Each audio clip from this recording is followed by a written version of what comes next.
Hola, muy buenas tardes. Quiero enviar un saludo muy especial a todas las personas que empiezan a conectarse a esta transmisión. El día de hoy vamos a hablar de un tema muy importante, una enfermedad muy frecuente que tiene que ver con dermatología y que tiene que ver con reumatología. Vamos a hablar de psoriasis y artritis psoriática. Para esto tengo el gran placer de presentar nuevamente a mi amigo César González, que es dermatólogo y todo un experto en el tema. Esperemos que empiece que se conecte para darle la bienvenida. Este es un tema bastante interesante porque pues, la psoriasis es una enfermedad muy frecuente y nosotros como reumatólogos no podemos ser ajenos a este problema de la piel. Aquí ya lo tengo a mi amigo César.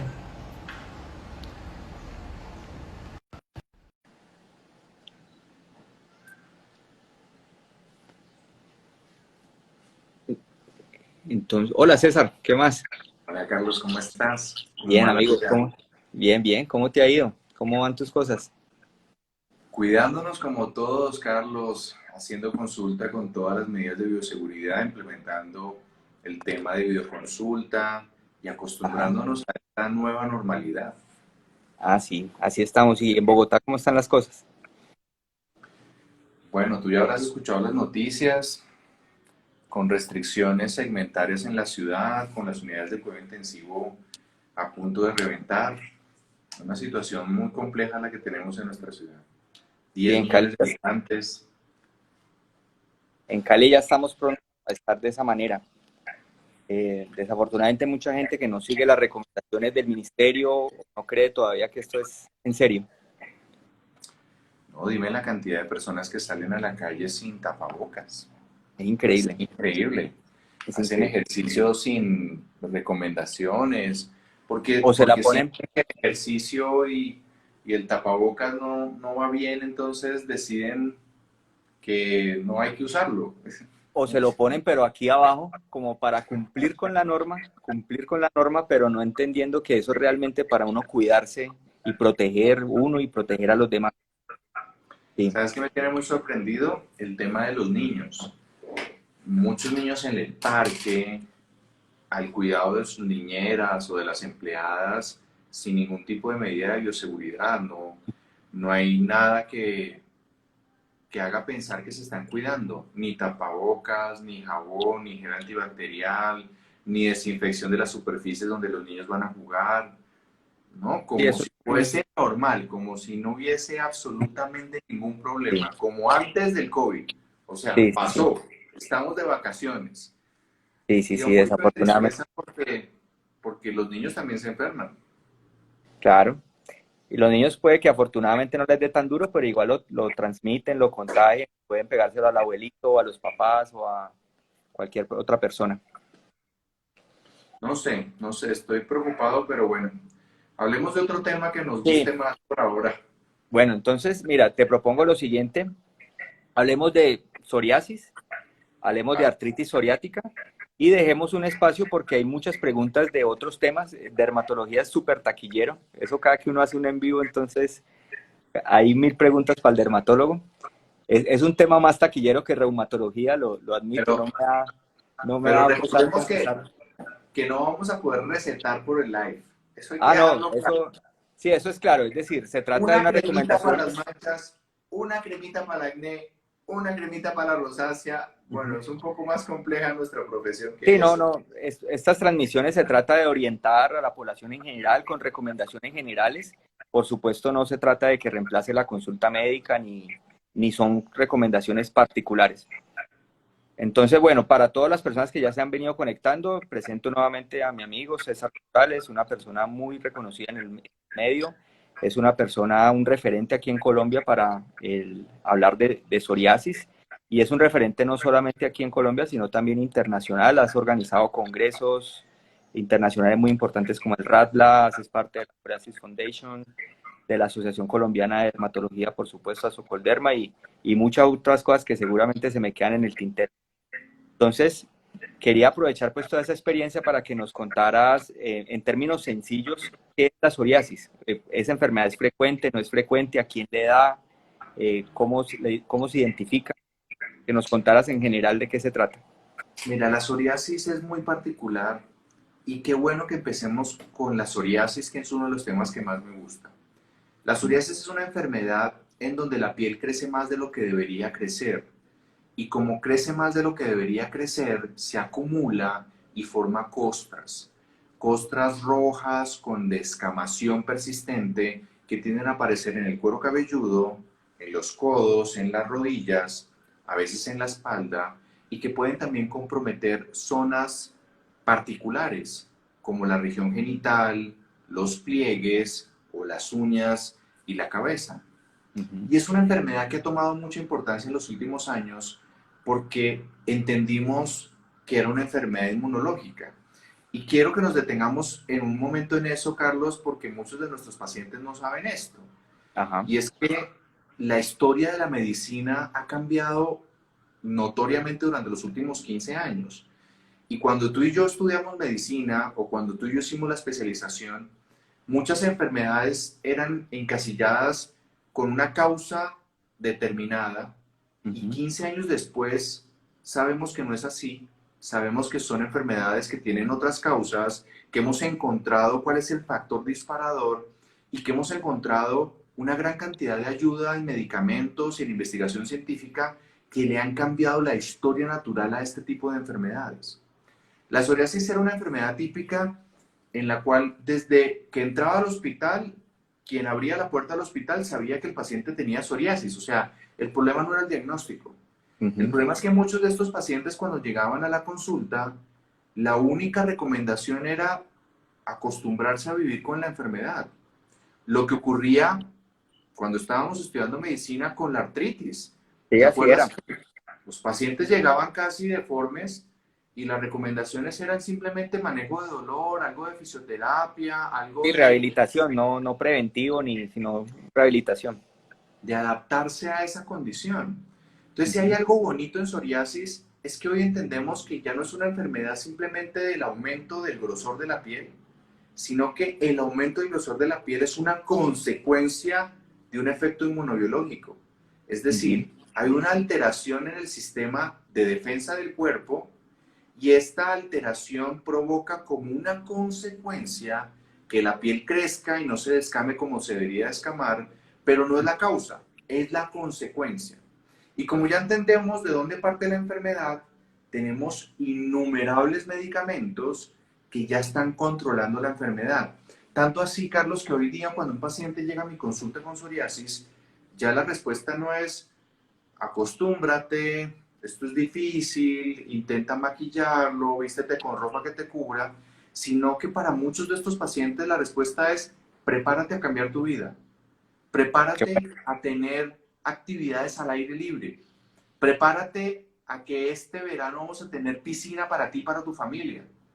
Qué Y se bueno. sorprenden y la respuesta es, doctor, no puede ser, yo llevo 20 años con esta enfermedad y no he visto una piscina desde que mi hijo nació y tiene 12 años. Prepárate, porque Sí, este año es el año de ir de piscina, de vacaciones. Ha qué bueno. cambiado tanto y es muy emocionante porque es de las pocas enfermedades en medicina y en dermatología en donde el vuelco ha sido completo. Me gusta ese mensaje de la piscina porque a veces se piensa que esto es infeccioso. Entonces, las personas entonces dejan de ir a piscina, dejan de socializar mucho por estigmas pues mal entendidos. Y a veces se da pesar porque a veces el paciente sí lo entiende, de pronto ya el médico le explicó y lo tiene claro que es un proceso inmunológico, una enfermedad autoinmune, pero a veces es la sociedad la que lo estigmatiza. Entonces, como ve alguna lesión en la piel, entonces los evita. Entonces sí es muy importante dejar esto claro y me gusta ese mensaje de cambiar la vida. Es parecido a lo que nosotros en artritis hacemos. Siempre ha venido el concepto de que, bueno, la artritis ya no hay nada que hacer y ahorita pues ya sabemos que desde los últimos 20 años la historia ha cambiado mucho y la revolución, digamos, farmacológica, terapéutica, el mejor conocimiento de la enfermedad, ha permitido tratamientos que permiten controlar mejor estas enfermedades. Mira, Carlos, hace unos años tuve uno de los momentos más especiales de toda mi carrera. Un paciente en una consulta habitual, me va contando su historia. Solo con la historia uno ya sabe más o menos cuál es el diagnóstico. Lo mismo que te ocurre a ti. Cuando te están hablando, tú ya más o menos en tu cabeza vas armando el rompecabezas y sabes hacia dónde va a ir la enfermedad del tejido conectivo. Ujú. Y lo paso a la camilla, le pido que se desvista y inicio a examinarlo. Y en ese momento el paciente empieza a llorar, Carlos. Empieza a llorar. Y yo, sorprendido porque no había hablado con él, realmente no tenía mucha interacción, era su primera consulta. Y le digo, señor, ¿qué le pasa? ¿Hay algún problema? ¿Pasó algo raro? Y me dice, doctor, mire, es la primera vez que un médico me toca la piel. La primera vez que un médico me toca. Fue un Complicado. momento muy emocional, porque el estigma no solo es de las personas. Durante muchos años, incluso en el área médica, los pacientes con psoriasis eran tratados con mucha indiferencia. Y probablemente era causa de la poca información que teníamos de la enfermedad, de la poca difusión de lo que significa tener psoriasis. Y hoy día, gracias a Dios, estos pacientes tienen menos estigma y menos indiferencia de la que tenían antes. Pero era ese calibre. Era el calibre, Carlos, que las personas con psoriasis les pedían que se saliera de la piscina. Les pedían que no compartieran con el grupo. Los niños con psoriasis eran estigmatizados para que no jugaran con otros niños porque los padres que no conocían de la enfermedad creían que eso se les iba a pegar a sus hijos. Y ni qué decir de actividades laborales, sociales, de su interacción sexual. Entonces, eso que tú dices, el tema de la indiferencia es algo que sí no tiene cura y para eso no hay investigación científica que valga. Los pacientes con psoriasis no son contagiosos, es una enfermedad genéticamente determinada. Lo que quiere decir es que si yo tengo antecedentes personales es probable, ojo, probable, no Ujú. significa que me vaya a dar, pero es probable que tenga un poco más de riesgo que otras personas de tener y manifestarla en algún momento de mi vida, pero es una enfermedad que no es infecciosa, no es contagiosa y no implica ninguna limitación para una vida social, sexual, laboral, como la de cualquier persona. Qué Y bueno. si empezamos a tratar a los pacientes con psoriasis con ese cariño y con ese afecto, los pacientes sin medicamento empiezan a mejorar. Qué bueno eso. Qué bueno eso. Yo te quiero hacer una pregunta.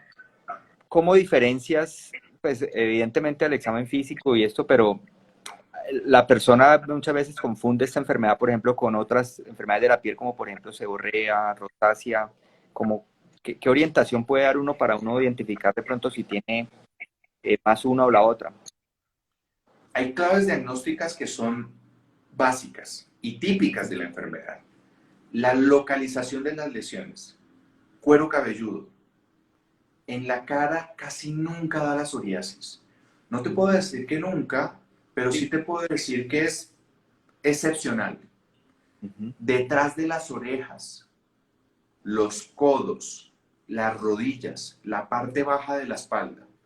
Y Ujú. también es característico que los pacientes presenten ciertas alteraciones en las uñas que denominamos los pits, que son Ajá. pequeños huequitos que casi que son exclusivos de la psoriasis. Se pueden Sí, presentar en pacientes con dermatitis atópica, con alopecia areata, pero casi que el hallazgo de estas lesiones, más la descamación y el enrojecimiento de cuero cabelludo o de orejas o de codos y rodillas, prácticamente te orienta el diagnóstico. sí, ahí Lesiones es faciales en psoriasis, muy raro, muy raro. más de rosácea. Frente, poco, más de dermatitis seborreica. Ujú. Mejillas, región del entrecejo o dermatitis seborreica o rosácea. Y codos y rodillas, prácticamente solo los pacientes con psoriasis. Y otro rasgo característico, y es la simetría de las lesiones. En general, las enfermedades dermatológicas pueden aparecer en cualquier parte del cuerpo. Las infecciosas, por ejemplo, son muy asimétricas. El herpes zóster, la culebrilla, solo dan una zona En una o sola una zona. parte del cuerpo, mientras que la psoriasis es muy simétrica. Y otro Bueno, punto interesante y es que la psoriasis puede producir un poco de prurito, un poco de rasquiña, pero en general los síntomas asociados con la psoriasis son pocos.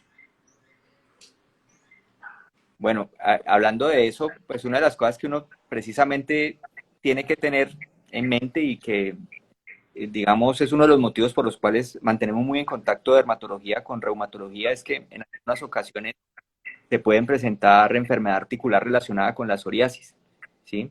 Y se trata de una enfermedad pues que es relativamente frecuente y que también pasa muchas veces desapercibida. Y para uno es muy importante eso que tú decías ahora. Nosotros no estamos acostumbrados dentro de nuestra formación como reumatólogos en desvestir al paciente y examinarle toda la piel. No es como el órgano principal que uno examina principalmente las articulaciones. Pero muchas veces, precisamente buscando en esas localizaciones que tú nos has explicado como las más típicas, ahí uno encuentra muchos diagnósticos. A veces uno tiene por ahí un paciente que le duelen las articulaciones, pero es un dolor como difícil de orientar cuando, claro, pasas y lo examinas y encuentras que tiene psoriasis detrás de la oreja o en el cuero cabelludo, como decías, codos, rodillas. Entonces, eso hace mucho más fácil la aproximación diagnóstica a una artritis psoriática, que es una enfermedad pues que también puede llegar a ser muy incapacitante sin un tratamiento adecuado. Claro. Y una cosa que los pacientes a veces no entienden es que no necesariamente la sintomatología tiene que estar al mismo tiempo. Uh -huh. Muchos pacientes se presentan a mi consulta con las lesiones de piel y se sorprenden mucho cuando los mando con nuestros amigos reumatólogos. Pero doctor, ¿A qué tengo que ir a soy hacer? reumatólogo es de las articulaciones, de la artritis y a mí no me duele nada. Claro, hay que recordar que hay pacientes con pocas lesiones dermatológicas que podrían estar iniciando con síntomas reumatológicos. Uh -huh. Y si yo como dermatólogo lo capturo rápidamente y se lo envío para el manejo multidisciplinario con reumatología, la historia natural de la enfermedad cambia completamente. Sí, Hoy día mejora. no estamos esperando que el paciente venga hinchado y adolorido para que yo me acuerde que, uy, claro, tengo que mandarlo al reumatólogo. Hoy estamos haciendo un tema muy preventivo en donde pacientes con cualquier tipo de psoriasis están siendo valorados por reumatólogos muy rápido. Y Sí. rápidamente estamos descubriendo que estos pacientes, a veces sin síntomas grandes, ya tienen sintomatología o radiográfica o clínica de artropatía psoriásica y podemos actuar rápidamente. El tema de la ventana de oportunidad que hablan tanto los reumatólogos. Sí, claro. Perfecto. Es que ese es un tema en el que eso nos gusta mucho, digamos, la interdisciplinariedad. Por aquí veo que está Juli Suárez. Hola, Juli. Es un tema también muy importante, por ejemplo, con todas las otras especialidades, aprovechando gastroenterología, dermatología. Hay enfermedades que tienen afectación en diferentes sistemas. Entonces, es importante identificar esos pacientes, cuáles de ellos pueden tener síntomas o pueden tener síntomas tempranos que nos orienten hacia un compromiso en otro sistema por fuera de nuestro órgano blanco, porque la intervención temprana mejora el pronóstico. Eso es algo que está supremamente bien demostrado en todas las especialidades médicas. Cualquier enfermedad es mejor que usted la diagnostique temprano y que le haga un tratamiento adecuado a tiempo. Por aquí tenemos una pregunta de Ana Paola. Dice, doctor, ¿en los niños y adolescentes se presenta igual? Esa es una buena pregunta. Los niños y los adolescentes pueden tener psoriasis, pero la psoriasis en los niños y en los adolescentes es un poco diferente. Por ejemplo, hay una variedad que se denomina la variedad en gotas, que son lesiones como goticas, que aparecen en cualquier parte del cuerpo o en todo el cuerpo y normalmente se manifiestan rápidamente. Es un paciente que la semana pasada estaba bien y esta semana empieza con una gran cantidad de punticos escamosos, rojitos, por todo el cuerpo.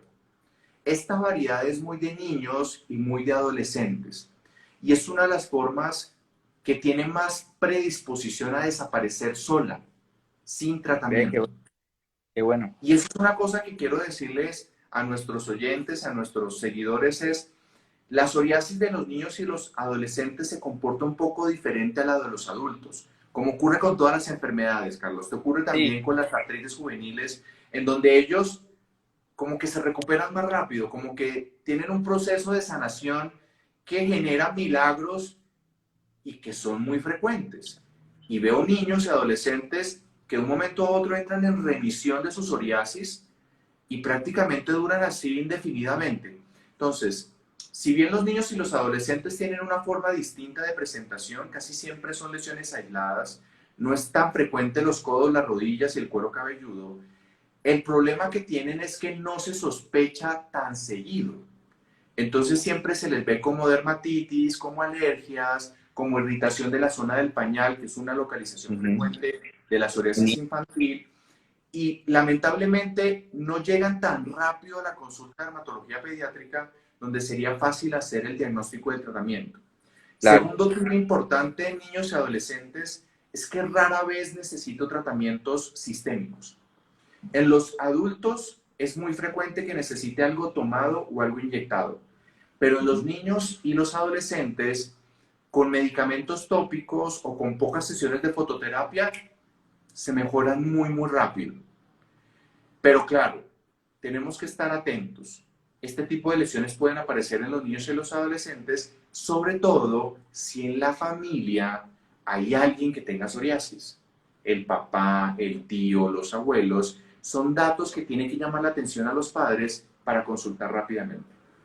Sí, eso sucede también, por ejemplo, en enfermedades reumáticas como la de la familia de la espondiloartritis, que de ahí mismo hace parte la artritis psoriática. La historia familiar es muy importante, de hecho hace parte de los criterios de clasificación cuando uno está buscando como argumentos para sostener un diagnóstico. Y ese interrogatorio a la familia, preguntar al paciente si hay psoriasis, si hay colitis, si hay uveitis, ese tipo de antecedentes son importantes. Y lo que tú decías de los niños es cierto, los niños en general se recuperan más rápido, se recuperan mejor, pero también depende, por ejemplo, en el caso de la artritis, depende del tipo de artritis. Hay artritis que si uno no las trata eh, agresivamente, pues pueden tener un comportamiento muy severo. Quería darle paso a esta pregunta de Paula Ponte, que dice, ¿puede haber psoriasis y dermatitis a la vez? ¿Dermatitis seborreica a la vez? Mira, esa es una buena pregunta, Muy porque buena. la dermatitis seborreica se confunde muchísimo y los pacientes que realmente tienen psoriasis han sido tratados muchos años como dermatitis seborreica. La dermatitis seborreica es una condición de la piel. Es una condición en la cual la piel se torna escamosa y suele ocurrir en ciertas zonas donde hay más glándulas seborreicas, sebáceas. El entrecejo, las cejas, las mejillas, las orejas y el cuero cabelludo y el esternón. Entonces son lesiones que clínicamente se parecen mucho a la psoriasis, aunque no tienen tanto grosor ni tanta firmeza como las lesiones de psoriasis. Ajá. Pero sí comparten la localización, primer punto importante. Hay mucho paciente con psoriasis que no se les hace el diagnóstico porque no se los desviste en la consulta. Entonces se restringe el examen a la zona visible y rápidamente se les da un diagnóstico de dermatitis seborreica, pero si los examinaran un poquito más, probablemente encontrarían los pits o lesiones en los codos o en las rodillas que rápidamente cambiarían el diagnóstico. Entonces, primer punto importante, ¿un paciente con dermatitis seborreica puede tener psoriasis? Sí, porque la dermatitis seborreica es tan frecuente que puede tenerla muchísimos de los pacientes y por lo tanto algunos con psoriasis puede que tengan las dos enfermedades. Pero lo que es más frecuente es que el paciente con psoriasis sea mal clasificado Como como si dermatitis. tuviera dermatitis seborreica. Muy buena esa claridad que haces. Tercer punto interesante. La gran mayoría de mis pacientes con psoriasis, el tratamiento de su psoriasis les mejora su dermatitis seborreica. Entonces, si bien pueden coalescer, hay que hacer el diagnóstico para saber si es psoriasis o dermatitis seborreica, porque la dermatitis seborreica, el tratamiento sí no mejora mucho la psoriasis, pero el tratamiento de la psoriasis sí ayudaría mucho a la dermatitis seborreica. Ya. Y algo que es novedoso y que quiero recordarle a nuestros oyentes. Hoy día el tema del microbioma ha revolucionado todas las enfermedades inmunológicas. Sí. Todas. Y hoy muchos de nosotros, reumatólogos y dermatólogos, estamos combinando dentro de los tratamientos usuales ciclos de probióticos. Y adivina qué, mejora la psoriasis y la dermatitis seborreica. Qué bueno, qué bueno, qué bueno. Por aquí hay otra pregunta de ¿cuáles son los factores que se asocian con exacerbación de la enfermedad o con que la enfermedad sea más agresiva en unas personas y no en otras? Yo diría que hay cuatro factores fundamentales. Primero, la obesidad. Pacientes Buen que tema. tienen sobrepeso tienen una psoriasis más difícil de manejar, con más lesiones, más rebelde. Segundo, alcohol. Tercero, cigarrillo. Y cuarto, un aspecto emocional. Entonces, ¿cuáles son los pacientes en los que normalmente yo como dermatólogo veo que la psoriasis es más agresiva, más difícil, con lesiones más complejas? Son los pacientes que tienen un peso mayor de lo habitual o que tienen hábitos no sanos, fuman, beben con regularidad o tienen ciertos aspectos emocionales que los conducen a estar bajito de ánimo, a ser depresivos, a ver el vaso medio vacío y no medio lleno. Aquí quiero detenerme en algo importante, Carlos, y es que muchas personas sienten que el peso es por la psoriasis. ¿Por qué? Porque como la psoriasis no me deja desvestirme bien, como no me permite ponerme la sudadera, la pantaloneta, como me siento restringido para hacer actividades deportivas, entonces me quedo sedentario en casa. Entonces no hago deporte. No, no Pero sabía también eso. como las Buena disculpa. lesiones me bajan el ánimo y hacen que tenga dificultades para salir con mis amigos, para tener pareja, entonces busco con qué mejorarme el ánimo y entonces fumo y bebo y también Claro. me deprimo. Entonces muchas veces el problema que tengo es que le metemos toda la culpa a la psoriasis. Probablemente en este programa dejemos un mensaje distinto, es, mire, si usted tiene psoriasis, ¿quiere mejorarse? Deje de beber, deje de fumar, no le baje el cigarrillo, déjelo. Sí, Porque déjelo. tú y yo sabemos que si hay un factor que alborota toda enfermedad inmunológica, es Todos. el cigarrillo. Tercero, Sí, yo a todos les digo que dejen de fumar también. claro, para todo, para el lupus, para la artritis, para Para la todos, psoriasis, para todos, para cualquiera. todos.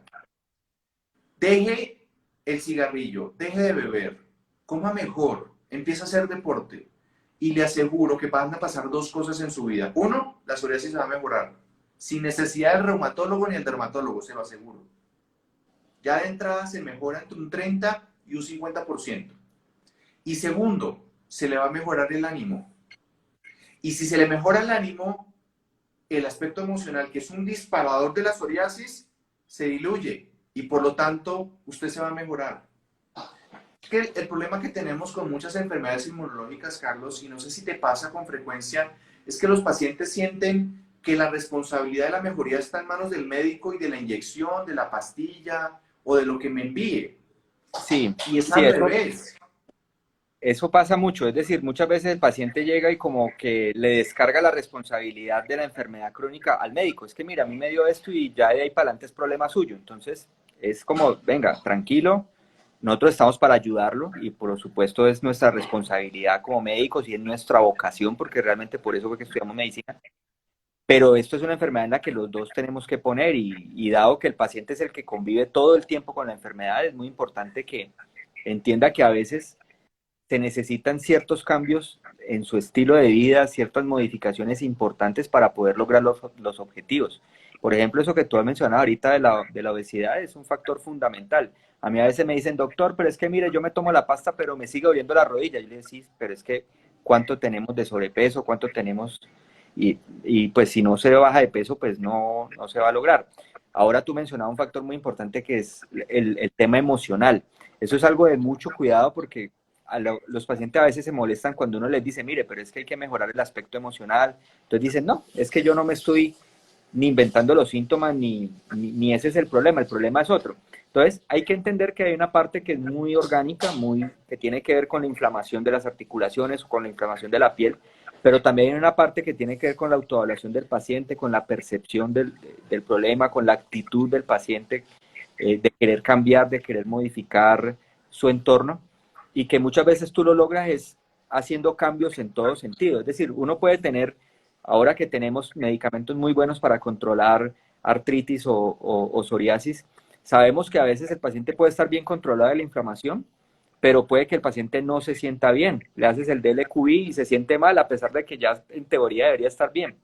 ¿Y por qué? Porque hay depresión, hay ansiedad y eso conlleva otros problemas, como bien asociabas la obesidad con todos los problemas que trae este problema. Mira, Carlos, que hoy día en muchos centros de especialización en manejo de pacientes con psoriasis alrededor del mundo, parte fundamental del tratamiento es meditación, Qué bueno. porque saben que si tú te dedicas unos minutos de tu día a calmarte, a bajar esa secreción de catecolaminas, de hormonas de estrés, de hormonas de escape, eso disminuye la inflamación.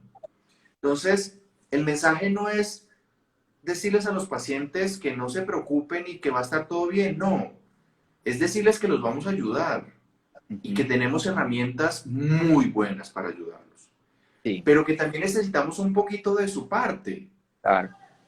Si tú controlas el tema de hábitos de vida saludable, pero adicional a eso le pones buena actitud y meditas 10 minutos al día y empiezas a ver las cosas con el vaso medio lleno, Y mira no que me no es ibas. difícil, no es difícil.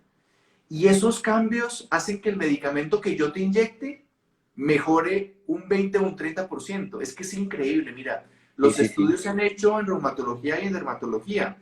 Medicamentos sin nada, mejoría del 70%, buenísimo, maravilloso. Pero el mismo medicamento, bajando de peso, dejando de fumar, dejando de beber y con una actitud de vida distinta, una actitud sanadora, 90% de mejoría del mismo Sí, medicamento.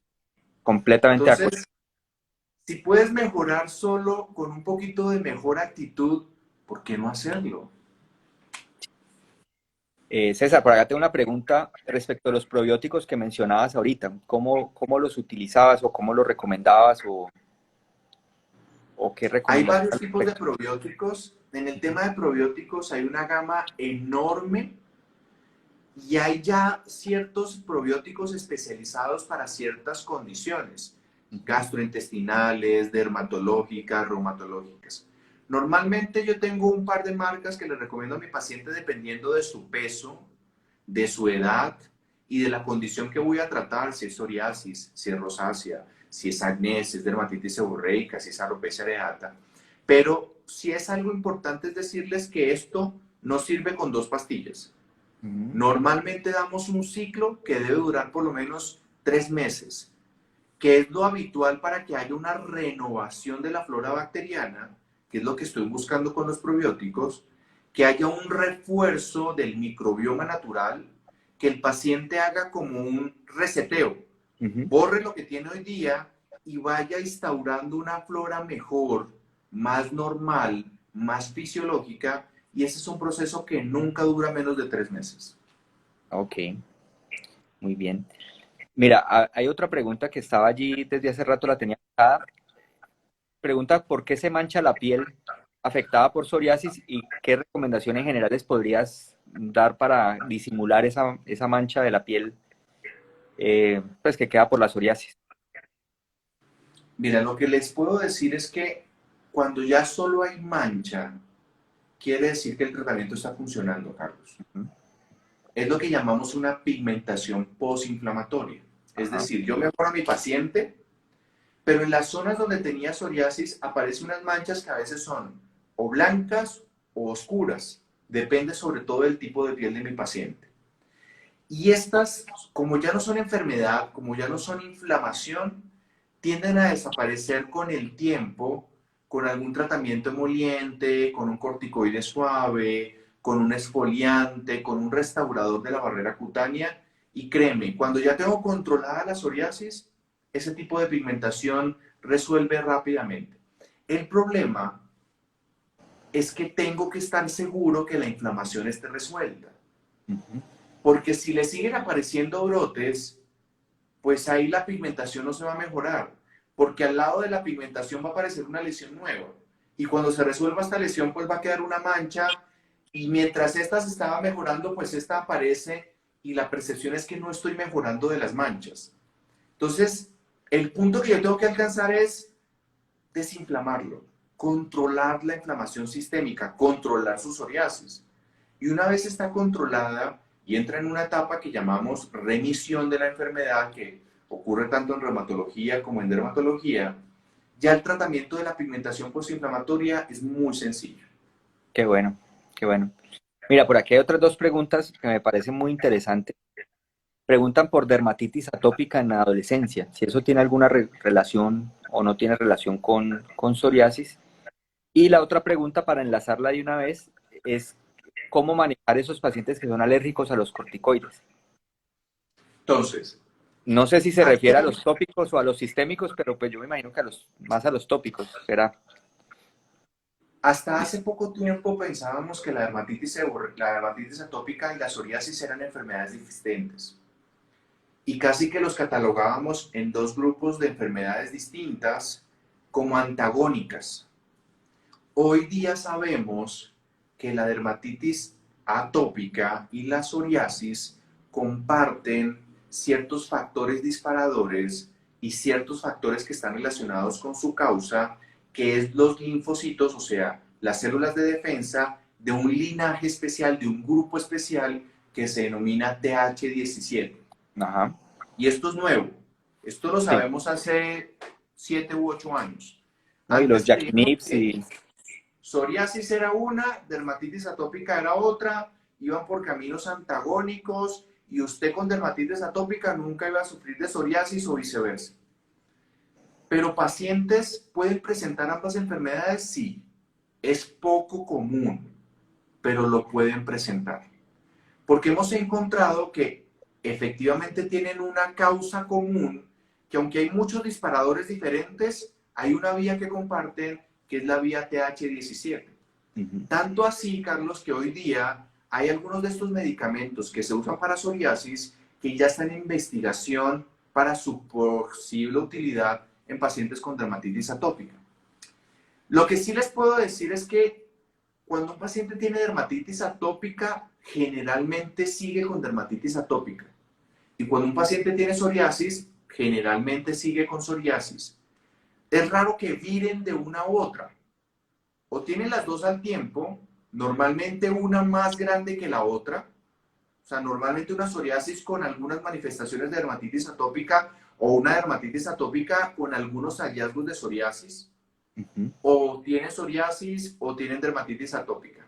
Pero en general así es como se comportan las dos enfermedades. Pero estamos investigando mucho en eso. Y Sí, ya que mucho. preguntaron de dermatitis atópica, yo estoy seguro, Carlos, que en 5 o 10 años va a pasar lo mismo con dermatitis atópica, lo que pasó con psoriasis. Con psoriasis. Y es que hoy día tenemos uno o dos medicamentos. En 10 años vamos a tener 6 u 8 opciones diferentes para los pacientes con dermatitis atópica, niños, adolescentes y adultos, y vamos a cambiar completamente la historia natural de esa enfermedad. Y es que es increíble, por ejemplo, psoriasis. El año pasado, hace 2 años, yo presenté en un congreso internacional como la actualización del año, como un resumen de medicamentos nuevos, y la mayoría de medicamentos eran en psoriasis, increíble, o sea, y pues para nosotros es de mucho interés, pues por todo lo que hemos hablado, sino porque también muchos de esos tratamientos terminan luego para el tratamiento de la artritis psoriática. Entonces, ¿Verdad? ese fue el boom, 2018, 2017, mayor cantidad la enfermedad que logró mayor aprobación de medicamentos en autoinmunidad de inflamación fue la psoriasis. Y ahorita precisamente viene a través de un mayor conocimiento, por ejemplo, de las vías de señalización intracelular. Tú sabes que están estudiando así como medicamentos para psoriasis, para artritis psoriática y para otras enfermedades, por ejemplo, la colitis, la enfermedad de Crohn. El bloqueo de estas vías de señalización pueden también servir para dermatitis atópica por los mecanismos inmunológicos que tú mencionabas. Entonces lo que se viene es una cascada de medicamentos que va a ser muy útil y que va a ser muy satisfactorio poder brindar opciones al tratamiento, al paciente, eh, más allá, digamos, de lo básico y de lo que se ha venido haciendo, sino también tener opciones de terapéuticas cada vez mejor. Mira, hay 3 enfermedades dermatológicas que van a cambiar completamente en los próximos 5 a 10 años. Y cuando hagamos, no sé si en 5 o 10 años van a haber lives por Instagram, de pronto estos serán lives por holografía Sí, ya va a ser otra cosa. Un auditorio virtual donde podremos ver a todos nuestros seguidores, interactuar con ellos, o nos pondremos unas gafas de realidad virtual y entraremos a un congreso de pacientes, no lo sé. Pero te puedo asegurar que existen tres enfermedades que van a cambiar completamente. Una es vitiligo. Ujú. Dos, alopecia areata. Ajá, Y tres, dermatitis atópica. sí, En de esas tres acuerdo. enfermedades, Carlos, en pocos años, los pacientes que sufren de estas enfermedades van a tener el mismo abanico de opciones terapéuticas que tenemos hoy para psoriasis. Sí, estoy de acuerdo, completamente de acuerdo. Y eso es muy bueno porque son enfermedades en las que el tratamiento es difícil y a veces se vuelve, son enfermedades que pueden llegar a ser muy complicadas para el paciente, sobre todo a nivel de su autoevaluación, de su autoestima. Entonces, sí es importante tener esas opciones. Yo Ven, quería, y me hiciste otra pregunta, los corticoides. sí, perdón, que ya me le iba a saltar, son corticoides tópicos, ya me aclararon por acá que son corticoides tópicos a los que se refiere. Con eso tenemos que tratar de definirlo. La alergia por corticoides tópicos es muy rara. Ujú. Que un paciente cuando se aplica un corticoide se brote más es muy raro. Eso puede ocurrir por varias razones. Primera, puede que efectivamente estemos usando un corticoide para una enfermedad que no necesita un corticoide. Por ejemplo, la rosácea, Ujú. cuando yo le aplico un corticoide, tiendo a empeorarla. Y los pacientes podrían asumir que lo que están haciendo es una alergia al Alergia. corticoide porque el corticoide debería desinflamarlos. Y no, el corticoide no es para todas las inflamaciones de la piel, ni para todos los brotes como suele ocurrir. Los corticoides tienen ciertas indicaciones muy claras de aplicación y de tiempo. Entonces hay enfermedades dermatológicas en las cuales la aplicación del corticoide puede empeorar la enfermedad porque no está indicado el corticoide. Y ahí el paciente interpreta como una alergia al corticoide. Segundo, hay enfermedades en las cuales por un mal direccionamiento los pacientes han usado corticoides por mucho tiempo o de una potencia inadecuada para una zona particular. Por ejemplo, corticoides potentes en la cara, lo cual está absolutamente contraindicado. Y puede que el paciente lo que experimente sea un efecto adverso porque está usando un mal corticoide para la zona. Entonces le aparecen estrías, le aparecen vasitos, le aparecen telangiectasias, la piel se disminuye su grosor y esto lo interpreta el paciente como mi piel está reaccionando al corticoide. No, es que estamos teniendo un efecto adverso porque no estamos siguiendo un direccionamiento claro de un dermatólogo que sabe cómo tratar una condición especial con un corticoide especial. Sí, sí, Y sí. tercero, y tercero, muchos de mis pacientes cuando me refieren a que el corticoide no les está haciendo bien o les está haciendo alergia, es porque no lo están usando adecuadamente. Está comprobado, Carlos, que la adherencia a un tratamiento con corticoides tópicos es una montaña rusa. Empieza súper bien la primera semana, luego el paciente ya ni lo usa, ya ni le quiere usar y empieza a aumentar un poco unos días antes de ir al dermatólogo. Entonces, esta montaña rusa lo que genera en la percepción del paciente es, no me está sirviendo.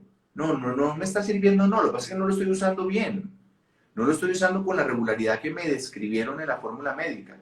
Y simplemente esa montaña rusa genera la percepción en el paciente y a veces en el médico que el corticoide no está funcionando y tendemos a cambiar el medicamento sin haberle dado la oportunidad de haber sido útil. Sí, yo estoy de acuerdo. Eso que tú dices de la alergia a los corticoides a mí me parece muy raro que se puede dar, sí, no vamos a decir que no, pero casi siempre es porque se ha evaluado mal, se ha tomado como una mala percepción del proceso. Yo le digo a la mayoría de pacientes, vea, si usted le da una reacción alérgica, de verdad, una anafilaxia, se va por urgencias corriendo y lo que le van a poner de primero es precisamente corticoides, antihistamínicos, adrenalina, bueno, pero dentro del arsenal para el manejo de una reacción alérgica severa es precisamente corticoides. Entonces, porque a mí también me dicen a veces, doctor, es que soy alérgico a la prednisolona, que nosotros sí la utilizamos con mucha más frecuencia de forma sistémica, pero Básicamente es eso, es lo que tú dices, como problemas con el uso o intolerancia o efectos adversos, más no como tal alergia. Pero sí me parece muy importante y yo hago un llamado también al uso racional de los medicamentos. La gente no debe automedicarse, la gente debe seguir las recomendaciones médicas y ser adherente, porque eso que tú mencionas de esa montaña rusa, a nosotros también nos pasa. Los pacientes llegan muy adoloridos, entonces se toman todos los medicamentos que uno les dice la primera semana. La La primera segunda semana. semana ya están mejor, entonces los suspenden y entonces se vuelve esto, una montaña rusa porque eh, se lo empiezan a tomar es como en relación a los síntomas y no como dentro de un plan terapéutico establecido y eso genera problemas. Lo mismo nos César, pasa a nosotros, exactamente igual. te quería preguntar una cosa sencilla. Ahorita nos preguntaban recomendaciones para la higiene diaria de la piel, como para el cuidado diario de la piel. ¿Qué les podemos recomendar a las personas que nos siguen en esta transmisión? Hay tres cosas que no deben faltar en ninguna rutina de cuidado de la piel, Carlos. Lo primero es un buen jabón facial. No es aplicarnos el jabón en barra que tenemos para el cuerpo. Existe una infinidad de gama de medicamentos y productos dermatológicos dentro de los cuales están los jabones. Yo ocasionalmente publico en mis historias algunos de los jabones que más me gustan. Y la respuesta de las personas es, bueno, ¿y cuánto tiempo lo debo usar? Y es siempre. Uno siempre se debe lavar la cara, Claro. siempre.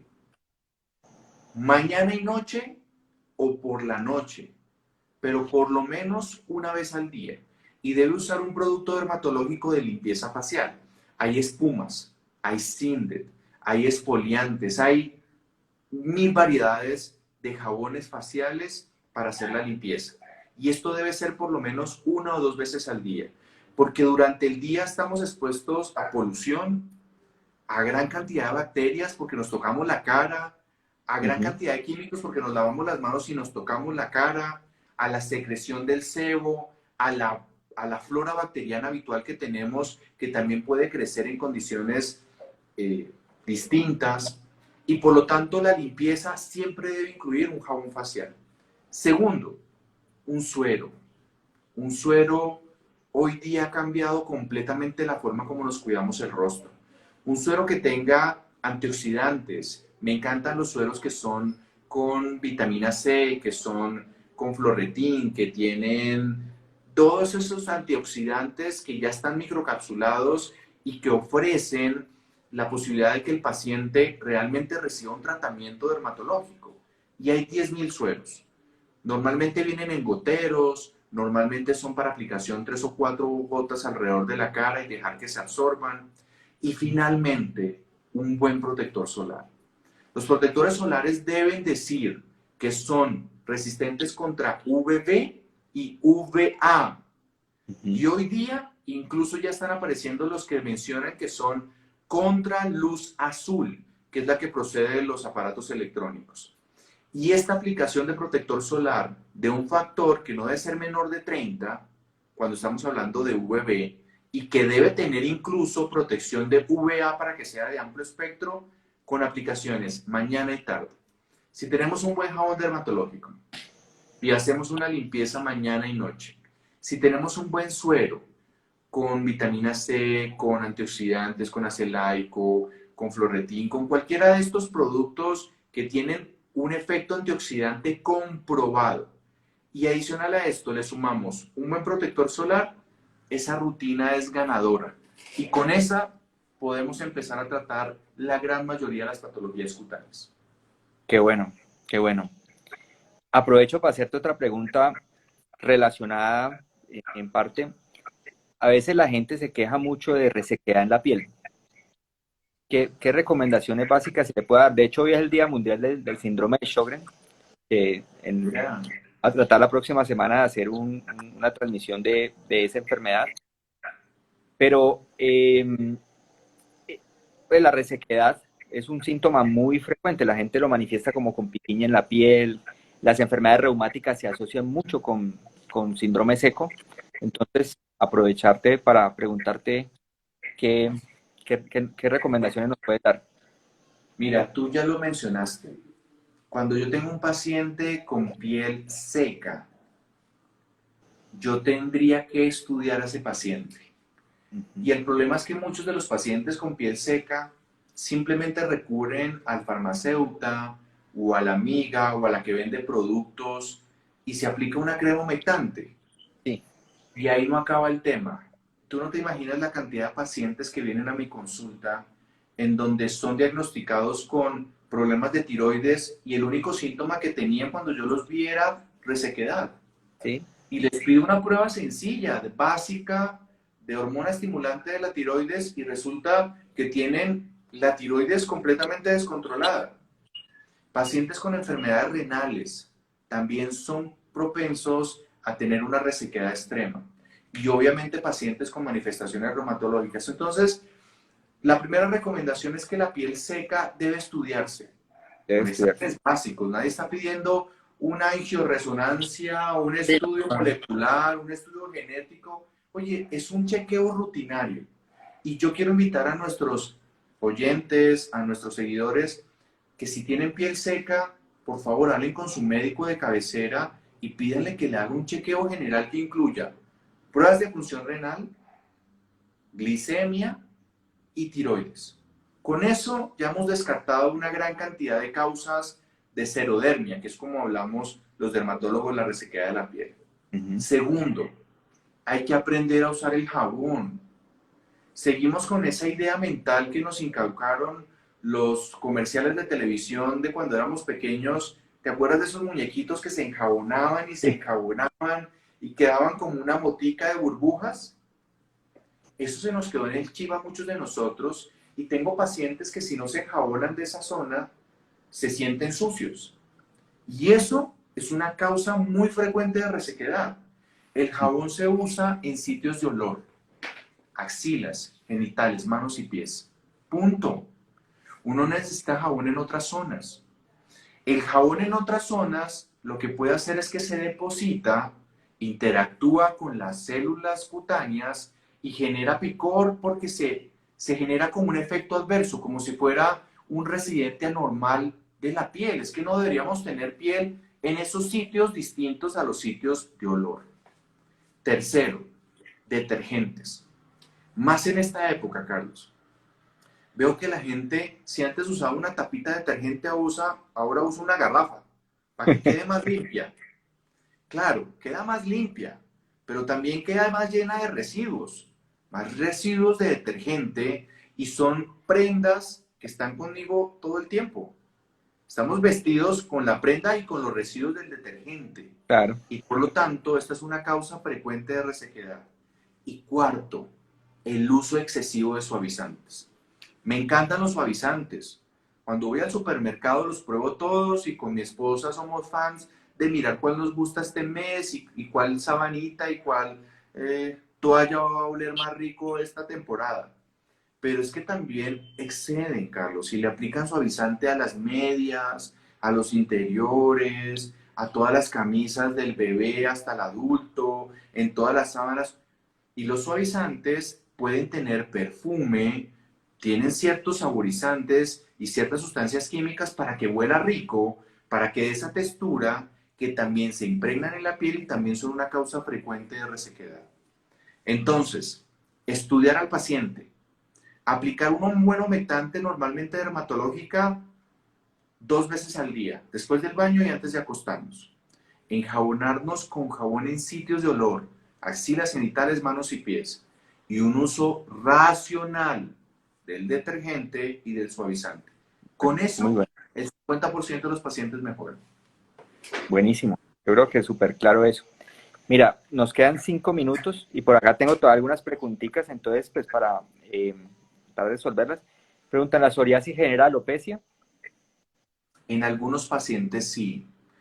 Hay pacientes que tienen una psoriasis de cuero cabelludo tan marcada y hay tanta inflamación que se puede destruir el folículo piloso. Lo bueno es que esa destrucción es reversible, no es una alopecia que denominemos cicatricial. Y normalmente cuando hacemos un buen tratamiento y cuando tenemos medicamentos tópicos o sistémicos que retiran la costra, el paciente se ve la lesión, pero a las pocas semanas o meses se recupera el cabello en esa zona donde lo ha perdido. Okay. Otra pregunta. Antioxidantes y fotoprotectores, pero orales. Uy, eso es para otro live. De eso hay toda la controversia del mundo. Hay muchos antioxidantes. Hay unos que ya sabemos que no funcionan tan bien. Hay otros que sabemos que funcionan, pero a dosis muy altas. Hay nuevos antioxidantes que están en el mercado que tienen estudios, pero les puedo decir que eso es una discusión muy compleja porque es muy controversial. Para unos tenemos buena evidencia, para otros no tenemos tanta. A veces alcanzar la dosis que requieren los estudios implica que el paciente casi que tuviera que ingerir muchos de estos medicamentos. Hay otros medicamentos muy buenos que están en el país, incluso por laboratorios de investigación nacionales, que han probado un efecto antioxidante de rejuvenecimiento, de restauración, de sanación de enfermedades inflamatorias, pero nos tocaría dedicar todo un programa para poder resolver esas dudas. Hay que decirle a la doctora Pero Ana la Paola respuesta que... es que sí, sí sirven. Ah, Si bueno. tienen estudios, sí sirven. Si son recomendados por médicos, normalmente hay un sustento científico. Si es el recomendado por la influencer o por la revista de compras, no creo.